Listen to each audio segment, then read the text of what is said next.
Khattab रज़ियल्लाहु तआला अन्हु की कहानी एक ऐसे इंसान की है जिसका मिजाज बहुत सख्त था, लेकिन वो कभी हार नहीं मानता था। उनकी फितरत में मजबूती थी, बिल्कुल मूसा अलैहिस्सलाम जैसी मजबूत शख्सियत। नबी करीम अलैहिस्सलातु वस्सलाम ने दुआ की थी, या अल्लाह, इस्लाम को इन दो में से किसी एक के जरिए मजबूत फरमा दे। उन दो लोगों में एक अबू जहल था और दूसरे उमर इब्न खत्ताब रज़ियल्लाहु तआला अन्हु। दोनों अपने अपने रास्ते पर पूरे सच्चे उतरते थे। फिर एक दिन ऐसा आया कि खामोशी के बीच एक आयत की आवाज ने उमर रज़ियल्लाहु तआला अन्हु के दिल को पहली बार छू लिया। उस लम्हे से सब कुछ बदल गया। जो इंसान तलवार लेकर नबी अलैहिस्सलाम की तरफ जा रहा था, उसी रास्ते पर उसकी जिंदगी बदल गई। जो नीयत मौत की थी, वही रास्ता हिदायत का बन गया। उसके साथ ईमान आया तो वक्त बदल गया। बुराई की कमर टूट गई और इंसाफ खड़ा हो गया। रेगिस्तान का सबसे सख्त आदमी दीन का सबसे मजबूत सहारा बन गया। नबी अलैहिस्सलाम ने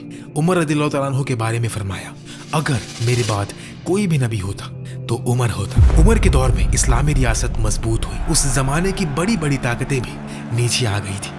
मगरिब की तरफ बाइजेंटीन और मशरिक की तरफ ससानियन सल्तनत। ये एक ऐसे आदमी की कहानी है जिसने सच्चा ईमान पाया और पूरी दुनिया का सामना किया, लेकिन उनके दुश्मन भी बहुत थे और उनकी वफात बहुत दर्दनाक और गमगीन थी। उमर इब्न अल खत्ताब रज़ियल्लाहु तआला अन्हु मक्का में पैदा हुए। वो कुरैश के एक छोटे से कबीले बनु अदी से थे। कबीला छोटा था, लेकिन अपनी जगह पर वजनी। जब कबाइल के दरमियान झगड़े होते, जब फैसले की जरूरत होती, जब किसी डिस्प्यूट को सुलझाना होता, बनु अदी का नाम इज्जत से लिया जाता।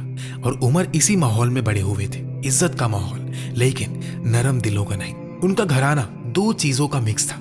एक तरफ कुरैश की सियासत और कबायली निजाम और दूसरी तरफ घर के अंदर की सख्ती।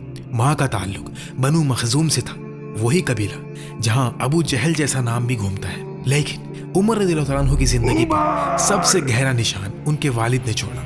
वालिद उनके बहुत सख्त थे, इतने सख्त कि लोग उनको उनकी हार्शनेस से पहचानते थे। उमर खुद बताते हैं कि वालिद उनसे बहुत ज्यादा काम करवाते थे। जाओ इसे वहाँ पहुँचा दो और जल्दी आओ, और भी बहुत काम है। और गलती पर बहुत मारते थे। जबान भी उनकी बहुत सख्त थी और लहजा भी। घर के अंदर मोहब्बत कम थी, डिसिप्लिन बहुत ज्यादा था। जवानी में उमर रज़ियल्लाहु तआला अन्हु किसी पैलेस में नहीं रहे। उनके हाथ में तलवार से पहले लाठी थी और लाठी से पहले एक डोर थी, चरवाहों की डोर।